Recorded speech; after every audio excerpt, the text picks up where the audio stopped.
नमस्कार दोस्तों।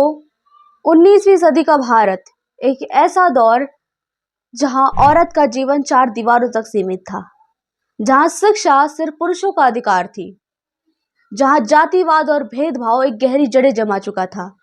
ऐसे में एक स्त्री ने उठाई कलम और अंधकार को चीरते हुए इतिहास रच दिया। वो थी माता सावित्रीबाई फुले।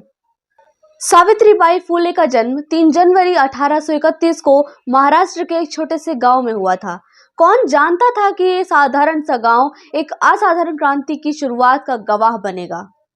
सावित्रीबाई फुले की शादी महज 9 साल की उम्र में ज्योतिराव फुले से कर दी गई, लेकिन उनकी यही शादी उनके जीवन की दिशा बदलने वाली थी।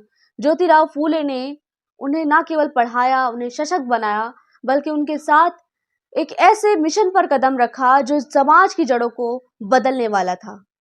1848 में ज्योतिराव फुले और सावित्रीबाई फुले ने मिलकर पुणे में एक लड़कियों के लिए स्कूल खोला। और ये सिर्फ स्कूल नहीं था, ये समाज की पुरानी परंपराओं को चुनौती था। ये हर उस सोच के खिलाफ विद्रोह था जो कहती थी कि लड़कियां सिर्फ चूल्हा चौका करने के लिए बनी हैं। लेकिन ये रास्ता आसान नहीं था। मनुवादी, जातिवादी लोगों ने उनका बहुत विरोध किया। उन पर लोगों ने पत्थर फेंके, कीचड़ फेंका, गंदगी फेंका, लेकिन माता सावित्रीबाई फुले ने हार नहीं मानी। उन्होंने हर चुनौती का सामना किया। ना उनके पास डर था और ना ही झुकने की आदत। उनकी यही अडिगता, उनका यही संकल्प, यही उनकी असली पहचान है। उन्होंने साबित कर दिया, अगर इरादे मजबूत हो तो कोई भी दीवार तोड़ी जा सकती है। सावित्रीबाई फुले ने सिर्फ महिलाओं को ही नहीं, बल्कि समाज के कमजोर वर्ग को भी शिक्षा देने का काम किया। उनका मानना था कि शिक्षा हर किसी का हक है, चाहे फिर वो किसी भी जाति धर्म का व्यक्ति क्यों ना हो।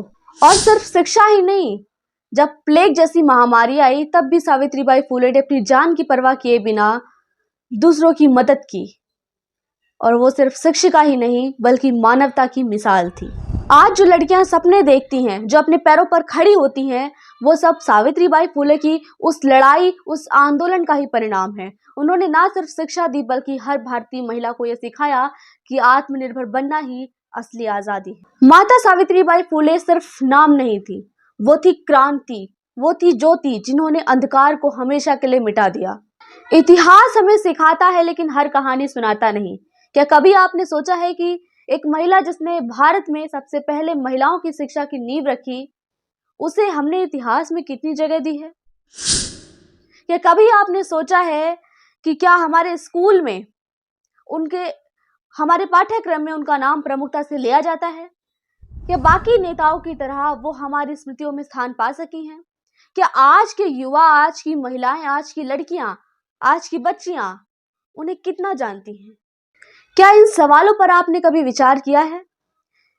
सावित्रीबाई फुले का नाम शायद कुछ ही किताबों में मिलता होगा। क्या उन्हें जानबूझकर भुला दिया गया, या फिर देश की शिक्षा व्यवस्था में बैठे कुछ जातिवादी, मनुवादी विचारधारा के लोगों ने उन्हें दरकिनार कर दिया? आपका इस पर क्या मानना है? क्या आप मानते हैं कि सावित्रीबाई फुले को इतिहास में उनका सही हक मिलना चाहिए? वीडियो को शेयर करें और उनके सपनों को जिंदा रखने के लिए आवाज उठाएं, क्योंकि सावित्रीबाई फुले सिर्फ इतिहास नहीं है, वो हमारी आदर्श हैं, हमारी प्रेरणा है। हम मिलेंगे एक नई वीडियो के साथ, तब तक के लिए अलविदा।